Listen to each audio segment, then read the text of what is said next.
ৰকিবুল হুছেইনে মাত্ৰ আমাক লিখি দিলেই হ'ল যে গো মাংস বেন কৰিব লাগে, আমি বেন কৰি দিম। আমিতো ভালেই পাওঁ, আমিতো বিচাৰিয়ে থাকোঁ। তেওঁলোকেহে বিধানসভাত আপত্তি কৰে। গতিকে এতিয়া যদি ৰকিবুল হুছেইন আৰু ভূপেন বৰাই কৈ দিয়ে যে গো মাংস বিজেপিয়েও খাব নালাগে, এজিপিও খাব নালাগে, কংগ্ৰেছেও খাব নালাগে, তাতকৈ ভাল কাম কি হ'ব পাৰে? আৰু তেনেকুৱা কথা লিখি দিলে কংগ্ৰেছ দলে, তেতিয়াহ'লেতো অহা ইলেকশ্যনত ময়ে মানুহক ক'ম যে কংগ্ৰেছক ভোট দি দিয়ক, হয় নহয়?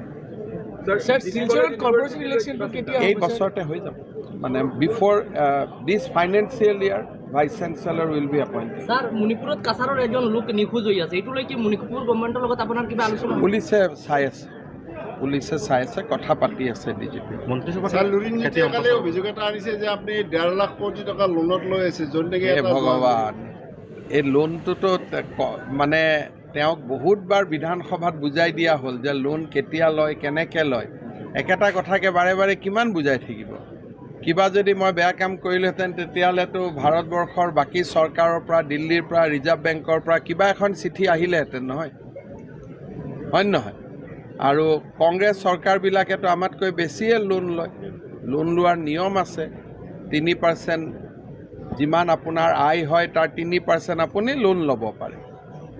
গতিকে নাই, যেতিয়া বিধানসভাত তেওঁ জিকি আহিব তেতিয়া তেওঁ কথাবোৰ বুজি পাব।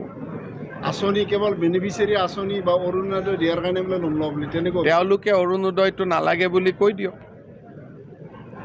বাছ, অৰুণোদয় লুৰিণজ্যোতি গগৈ আমাক লিখি দিয়ক অৰুণোদয় নালাগে বুলি, তেতিয়া বিবেচনা কৰি ল'ম। স্যাৰ, অখিল গগৈয়ে কৈছে 3000 কোটি টাকা অসমৰ আপুনি খৰচ কৰিছে ঝাৰখণ্ডত। তেওঁক মোৰ একাউণ্টেণ্ট নেকি?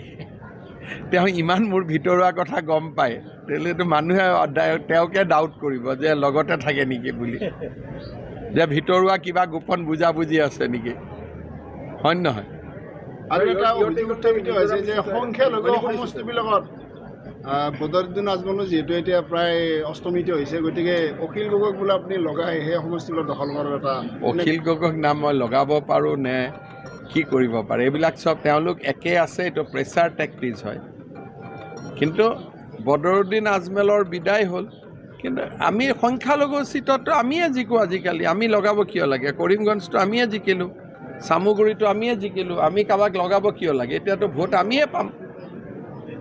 আৰু 5-6 বছৰ পিছততো চবেই নিজে নিজে বিজেপিক ভোট দি দিব। আমি ইমান কাম কৰি আছোঁ, আৰু 5-6 বছৰ পিছততো চবেই নিজে নিজে বিজেপিক ভোট দি দিব। আমি ইমান কাম কৰি আছোঁ, হয় নহয়?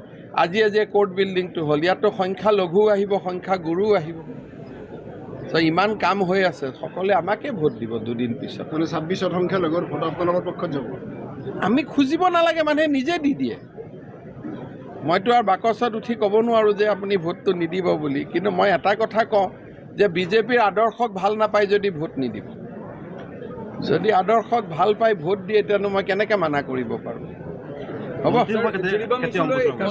খুব সোনকালে মন্ত্ৰীসভাটো বহুত ডাঙৰ সংশোধন হয়, বৰাক উপত্যকাৰ পৰাই এজন ল'ব লাগিব। গতিকে মই ভাবোঁ যে সোনকালে হৈ যাব।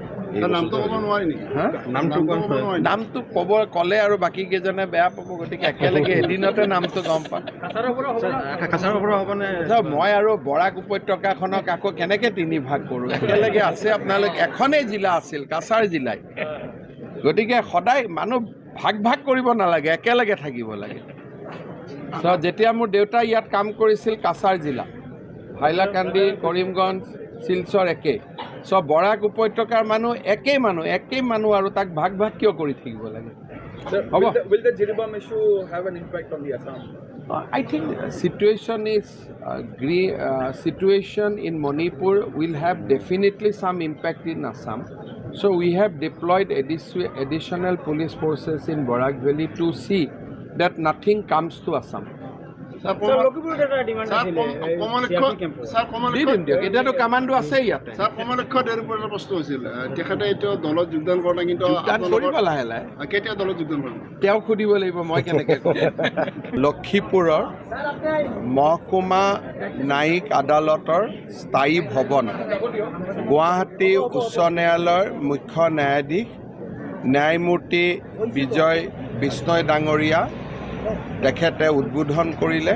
আমি সকলোৱে এই শুভ মুহূৰ্তত অনুষ্ঠানত যোগ দিয়াৰ আমাৰ সকলোৰে সৌভাগ্য হ'ল লক্ষীপুৰৰ বহুদিনীয়া এটা অভাৱ দূৰ হ'ল যে এটা স্থায়ী জুডিচিয়েল বিল্ডিং হ'ল মই বৰাক উপত্যকাৰ ৰাইজ আৰু লক্ষীপুৰৰ ৰাইজক আজিৰ এই দিনটোত অভিনন্দন জনাইছোঁ দ্য কনভিকশ্যন ৰেট ৱেৰ এজ ল' as 5% when I took the charge of Home Ministry. Today the conviction rate has gone up to 23%, and I am of the view that we will soon touch 30%, and over next 2 years we will be able to achieve the national conviction rate if things goes like this way for another 2-3 years. The situation has changed, but we were so behind that catching national average itself is a very big task, but now we are on right track. It will take some time, but we will reach there. বহুত ডাঙৰ flyover হ'ব, তাৰ কাৰণে বনাওঁতে মানুহৰ বহুত কষ্ট হ'ব, সববিলাক চিন্তা কৰি আছোঁ। গুৱাহাটীত ফ্লাইঅভাৰ বনালে বনোৱাৰ সময়ত মানুহে বহুত গালি পাৰে যেতিয়ালৈকে কমপ্লিট হৈ নাযায়, আৰু শিলচৰত যিখন ফ্লাইঅভাৰ যেতিয়া আমি বনাব যাম 3 বছৰ মানুহে গালি দিয়ে থাকিব, গতিকে গালিটো কেতিয়া খাম সেইটো সিদ্ধান্ত লৈ ল'ব লাগিব। ষ্টেটাছটো কি আছে স্যাৰ ফ্লাইঅভাৰৰ ষ্টেটাছ? ফ্লাইঅভাৰ ষ্টেটাছটো ইচ্ছা কৰিলে আজিৰ পৰাই বনাব পাৰোঁ, তেনেকুৱা কোনো কথা নাই, কিন্তু ইলেকশ্যনৰ আগত মানুহৰ গালি খোৱাটো ভাল হ'ব নে বেয়া হ'ব এইটো অলপ চাই লওঁ না।